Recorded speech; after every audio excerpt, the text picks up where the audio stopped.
9 noyabr Azərbaycanın qəhrəman oğlu İntiqam Əskərlinin anım günüdür. O, qardaşı Nurlan kimi vətən torpaqları uğrunda canını fəda etmiş, Azərbaycan tarixində Əskərli qardaşları adı ilə əbədi qəhrəmanlıq simvoluna çevrilmişdir. Masallıdan başlayan qəhrəmanlıq yolu. İntiqam Bayramoğlu Əskərli 16 avqust 1990-cı ildə Masallı rayonunun Viləş kəndində dünyaya göz açmışdı. Uşaqlıqdan cəsarəti, vətən sevgisi ilə seçilirdi.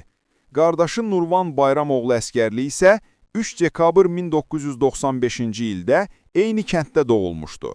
Hər iki qardaş gənc yaşlarından orduya, hərbi xidmətə böyük maraq göstərmiş, xalqına, torpağına xidmət etməyi özlərinə borc bilmişdilər. Nurlan 2016-cı ilin aprel döyüşlərində iştirak etmiş və qəhrəmancasına şəhid olmuşdur. O, kəşfiyyat bölüyündə gizir kimi xidmət edirdi. Düşmən səngərinə irəliləyərkən göstərdiyi fədakarlıq nəticəsində həm döyüş yoldaşlarını qorumuş, həm də ön cəbhədə mühüm mövqələrin alınmasına töhfə vermişdi. Nurlanın şəhid olması intiqam üçün dönüş nöqtəsi oldu.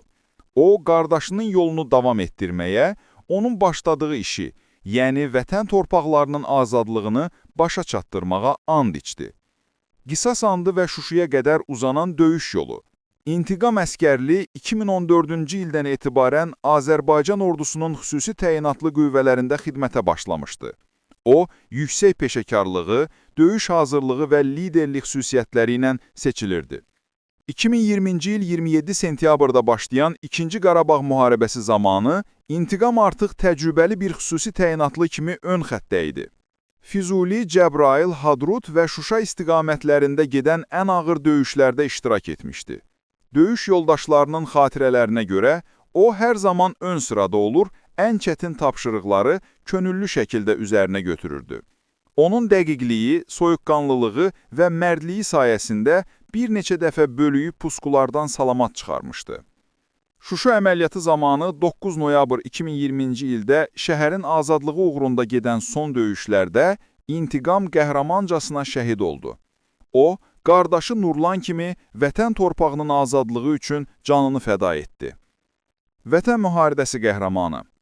Azərbaycan prezidenti tərəfindən İntiqam Əskərliyə ölümündən sonra Vətən müharibəsi qəhrəmanı adı, həmçinin Şuşanın azad olunmasına görə, Cəbrayılın azad olunmasına görə, Kəlbəcərin azad olunmasına görə medalları təqdim edilmişdir.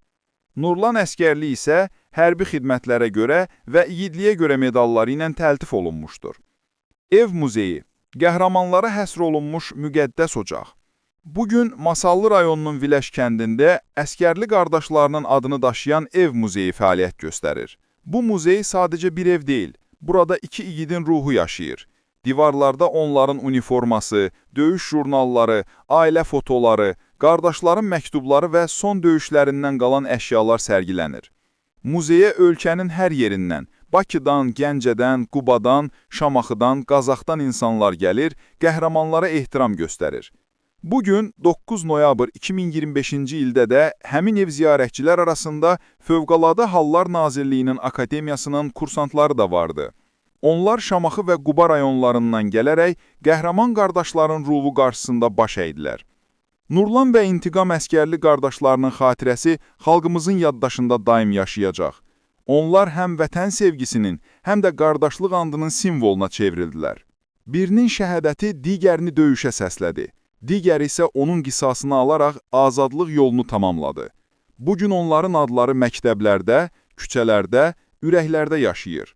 Əskərli qardaşları, iki can, bir amal, vətən uğrunda bir ömür.